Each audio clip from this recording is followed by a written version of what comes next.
Buenos días, profesor. Soy el alumno Carlos Alberto Espinosa Chocón y en esta oportunidad vamos a hablar acerca de la tesis titulada Zonificación mediante el Sistema Unificado de Clasificación de Suelos y la capacidad portante del suelo para viviendas unifamiliares en la expansión urbana del anexo Lumacucho, Lumacucho Alto, sector Lumacucho, distrito de Cajamarca, cuyos autores fueron María Briones y Nelson Irigoyen. Así que comencemos.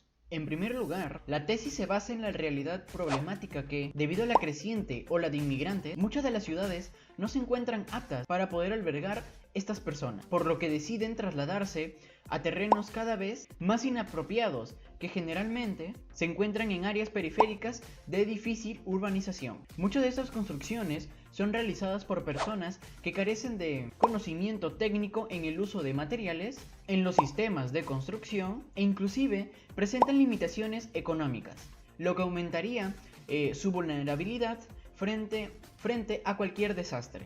Esta misma situación se puede encontrar en el distrito de Lumacucho de Cajamarca, la cual progresivamente está siendo ocupada de manera desordenada y sin ningún tipo de planificación, la cual estaría exponiendo a las personas a grandes factores de riesgo. Teniendo en cuenta la realidad problemática planteada, esta tesis se justifica gracias a que busca realizar una zonificación para viviendas unifamiliares empleando el Sistema Unificado de Clasificación de Suelos, también conocido como SUCS, y la capacidad portante del suelo. También tenemos algunos objetivos específicos como determinar las características granulométricas del suelo, determinar los estados de consistencia del suelo haciendo uso del límite de Attenberg, clasificar en base al sistema SUCS y determinar los parámetros de cohesión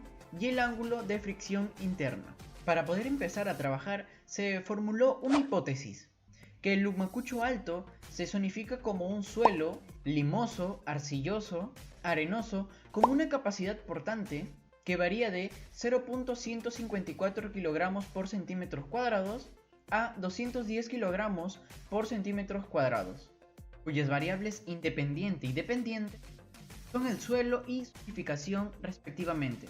Pero para poder recolectar estos datos se aplicó el método de la cuadrícula, que consiste punto donde cruce las líneas, se hará una calicata de unos 3 metros de profundidad, trabajando así con un total de 30 muestras de 20 kilogramos cada una, obtenidas de cada estrato encontrados en la calicata.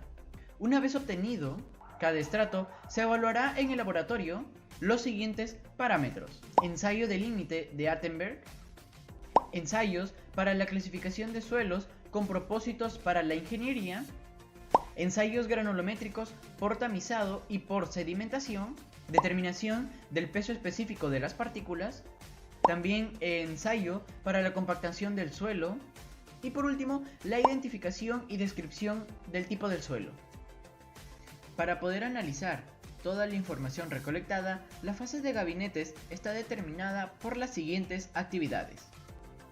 La actividad número 1 trata de analizar las muestras en el laboratorio. Todos estos ensayos se realizaron en el laboratorio de mecánica de suelos, siguiendo la norma técnica peruana. El primer ensayo que se realizó en el laboratorio de mecánica de suelos es los límites de Attenberg. Y para poder determinar los límites de Attenberg, se define el límite plástico del contenido de agua, con el cual el suelo se agrieta al formarse un rollito de 3 milímetros de diámetro, y además para nosotros poder determinar el límite líquido se utiliza el instrumento llamado cuchara Casagrande. El segundo ensayo que se realizó en el laboratorio de mecánica de suelos trata o tiene que ver con la granulometría por tamizados y sedimentación. Vamos a hablar acerca de... vamos a dar un poco de concepto acerca del tamizado por el análisis de análisis granulométrico por tamizado y también el análisis granulométrico por sedimentación. Ya, el análisis granulométrico por tamizado se realiza tomando una cantidad medida del suelo seco y se pasa a través de una serie de tamices en donde el tamaño de la malla suele disminuir en progresión geométrica de razón de 2. Generalmente, si el tamaño de la partícula tiene un tamaño superior a 0.08 milímetros, se utiliza este tipo de ensayo.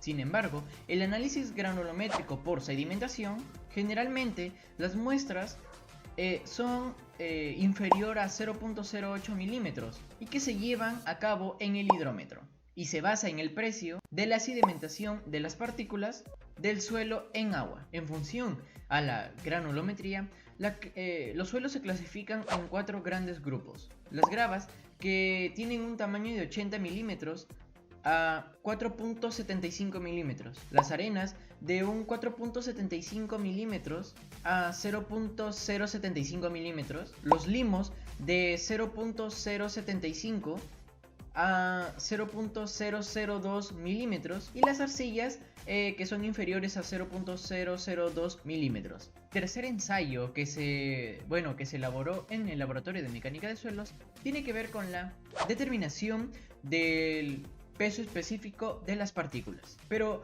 ¿cómo se determina este peso específico? Es la relación del peso del suelo entre el volumen del suelo, cumpliendo la condición de grado de saturación igual al 100%. Se expresa numéricamente con la siguiente ecuación. Se estará mostrando en sus pantallas, que son los factores que se deben analizar en esta ecuación. Tienen que ver con el peso del suelo más el peso de la fase líquido sobre el volumen de la muestra del suelo que se ocupa. El cuarto ensayo tiene que ver con la compactación de suelos. Pero, ¿qué cosa es la compactación de suelos? ¿O cómo nos ayuda la compactación de suelos? Este ensayo trata de obligar a las partículas a ponerse más en contacto con otras, mediante la expulsión del aire a través de los poros, y además sirve para determinar la correcta cantidad de agua de amasado a usar cuando se compacte el suelo en terreno, y la densidad seca máxima que se debe obtener al compactarse el suelo con esta humedad óptima. Para poder nosotros determinar matemáticamente la compactación de suelos, se utiliza la siguiente fórmula que estará apareciéndose en pantalla. Pero eso no es todo. Compactar el suelo también tiene sus ventajas, las cuales aumentan la capacidad de soporte del suelo, ya que si se disminuyen los vacíos o espacios que hay entre las partículas, el suelo puede aumentar o puede soportar cargas mayores debido a que aumenta su densidad. Otra ventaja también es que impide el hundimiento del suelo. Si el suelo no se encuentra compactado, daría paso a que el suelo se hunda, dando lugar a que la estructura se deforme. También reduce la permeabilidad del suelo, ya que un suelo compactado reduce el ingreso de agua dentro de su masa. También reduce el esponjamiento y la contracción del suelo. Es decir, si el agua entra, puede penetrar el suelo y llenar los vacíos de este. Este caso se daría en la época de lluvias y la contracción en la época de sequías. Y esto puede ser capaz lo más importante, que impide el daño de las heladas. O sea, cuando el agua entra y se expande, esto ocasiona que el pavimento se hinche y a su vez las paredes y losas se terminen agrietando. La segunda actividad del gabinete es el procesamiento de los resultados de los ensayos obtenidos en el laboratorio. En esa actividad se va a procesar cada ensayo realizado en el laboratorio. La tercera actividad tiene que ver con el análisis e interpretación de dichos ensayos. O sea, luego de analizar, interpretar y obtener los ensayos de la granulometría y plasticidad, se procedió a clasificar los suelos en base al sistema SUX.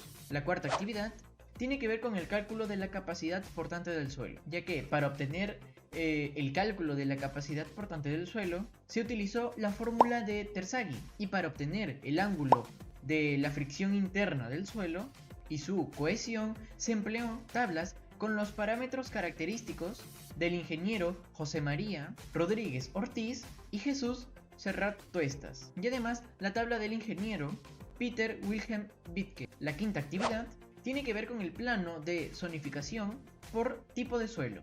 Este plano se elaboró en base al resultado obtenido de la clasificación de suelos por el Sistema Unificado de Clasificación de Suelos a una profundidad de 1.50 metros. Y la última actividad tiene que ver con el plan de zonificación por capacidad portante. El plano se elaboró en base a los resultados obtenidos de cada calicata después de aplicar la fórmula de Terzaghi. Bueno, ahora vamos a hablar acerca de los resultados obtenidos en el laboratorio de mecánica de suelos. Tenemos un total de 17 calicatas, pero como son muchas, vamos a hablar solo de unas cuantas. Empezamos, creo yo, lo principal. Vamos a empezar a hablar acerca de la calicata número 1 con el ensayo 1 y 2. Los resultados arrojados fueron que en el ensayo 1 la humedad, el contenido de humedad fue de 39.82 y el ensayo número 2 también fue casi cerca de 54.60. El peso específico en gramos por centímetros cúbicos fue de un 2.14 en el ensayo número 1 y el ensayo número 2 de 2.10. Su densidad natural también en gramos por centímetros cúbicos fue que en el ensayo número 1 arrojó que es 1.83 y en el ensayo número 2 1.77. Creo que aquí llegamos a lo más importante, lo que nos interesa, que la granulometría en porcentaje. Como se puede observar tanto en el ensayo número 1 como en el 2, está pasando casi el 100% de la calicata número 4. En la malla número 4. Y si vemos en la malla número 200, también de la misma manera. Por lo que más del 50% está pasando por la malla número 200, que estaría considerado como suelos finos. Y nosotros, para poder determinar en la clasificación SUX, tenemos que ver también, tenemos que tener en cuenta los límites líquido y plástico. En especial el líquido. Como vemos, en el ensayo número 1 y en el ensayo número 2, igualito de la misma forma, están pasando más de la mitad, más del 50%.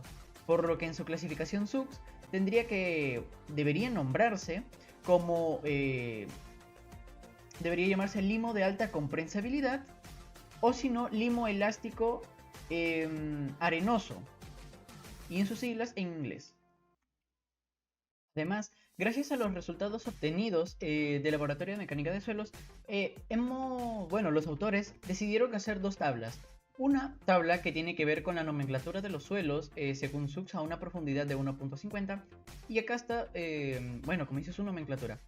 Tenemos, 1, 2, 3, 4, 5, 6, 7, 8, 9 suelos identificados gracias al Laboratorio de Mecánica de Suelos, en los cuales, por ejemplo, tenemos el limo arenoso, arena limosa, limo elástico arenoso, arcilla ligera arenosa, grava arcillosa, arenas arcillosas, arcillas densas arenosas, arcillas limosas orgánicas con baja elasticidad y suelo orgánico con arena. Ese es en una tabla que hicieron, y en la siguiente tabla tiene que ver con la zonificación por capacidad portante del suelo a la misma profundidad, que es de 1.50. Como se mencionó, está hablando acerca de la zonificación y lo han dividido en 4 zonas. En la zona número 1 se ha encontrado lo que tiene que ver con el limo elástico arenoso. También tenemos el suelo orgánico con arena y también las arcillas limosas orgánicas con baja elasticidad. Esos 3. Y la capacidad de rango portante es de 0.05. También tenemos en la zona número 2 que encontraron el CL, que significaría en español arcillas ligeras arenosas, el CH, que es arcillas densas arenosas, y el ML, que tiene que ver con el limo arenoso. Y también con una capacidad portante de rango que va de 0.5 a 1. En la zona número 3 tenemos simplemente a 2, ASM y ASC, que tiene una capacidad portante de una capacidad portante en el rango de 1 a 1.5. Y en la zona número 4 simplemente encontraron a un tipo de suelo que tiene que ver con gravas arcillosas, cuyo rango va de 2 a 2.5. Y bueno, como comentario final, esta tesis me pareció sumamente interesante, ya que pude aplicar los conceptos aprendidos en clase como la curva granulométrica, el límite líquido plástico, también el concepto, bueno, la nomenclatura de la clasificación de suelos, de SUCS, también, y entre otras cosas. Bueno, esto ha sido todo por este video. Muchas gracias, espero que les haya gustado.